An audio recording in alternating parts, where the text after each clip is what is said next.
It's 9:25 a.m. and we have some breaking news coming in this morning on Our Rise. Now, the PCB has threatened not to sign ICC FTP if the bilateral series with India is not included or considered. Now, this seems to be a kind of threat from the Pakistani Cricket Board. Now, it has come out and said that it will not sign the ICC FTP if the bilateral series with India is not included or considered.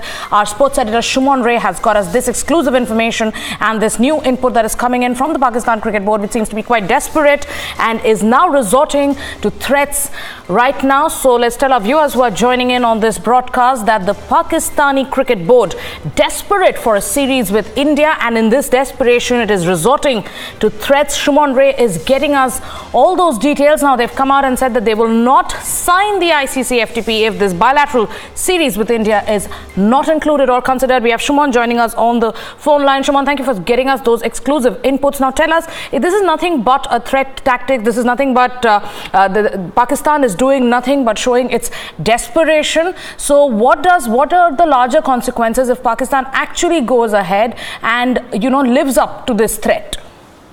Well, it actually can't do that, because then you will be boycotted and Pakistan will not be able to play international cricket that it understands. But Pakistan, especially the Pakistan Cricket Board, has been indulging in these signs of U-turn. And remember, just a few months back, it had taken a position that it will not play with India, right, and will not come down on its knees and beg before India to play a series. Now, what happened in these 3 months or 4 months?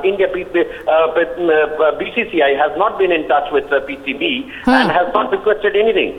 So why is PCB now taking a stance? Because it knows that it is not going to be possible under the geopolitical situation, right, under what it has been propagating terrorism in the borders and during this ground situation. It understands the situation, but still either wants to avoid it or doesn't want to disclose it, and playing a pressure tactics, playing a cricket diplomacy, right, under which it's telling the ICC that if you do not include it, then we will not sign it, effectively, which means that Pakistan will be devoid of other international matches. So that cannot happen. So right, ICC will probably look into the matter, and ICC understands. Before right, that, ICC always included India-Pakistan series, but now it understands that under given situation, this series will not be possible unless and until the two countries' governments agree, especially Indian government agrees, and under no circumstances Indian government is going to agree in the next 1 year or so. Even Asia Cup, the Asia Cup will not be held because Pakistan will not be allowed to come to India. Absolutely. And Shumon, also tell us, now we're talking about the Future Tour program in this context, and right now when Pakistan has come out and has resorted to threats. In the past too, has Pakistan tried doing something like this to have its way? If you could tell our viewers about it. Well, absolutely.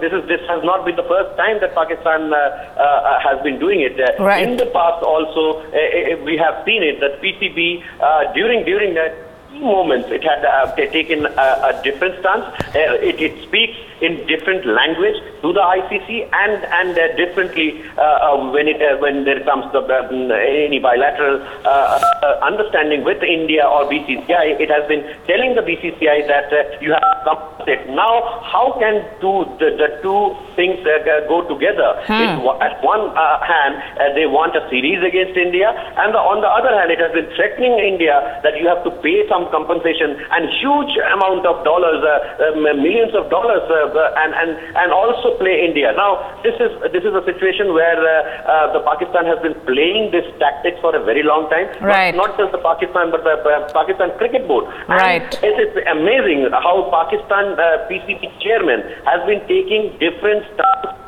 in just a matter of few days. Absolutely. And it has been a U-turn. This is also a U-turn. This exposes Pakistan's utter desperation, Shumon. This is nothing but nothing but utter desperation from Pakistan. Thank you for getting us those details. We have more news lined up on this broadcast, but as of now, let's tell our viewers once again that Pakistan's desperation stands exposed, and Shumon Ray getting us that story where he's telling us that yes, their U-turn also exposed at this point of time.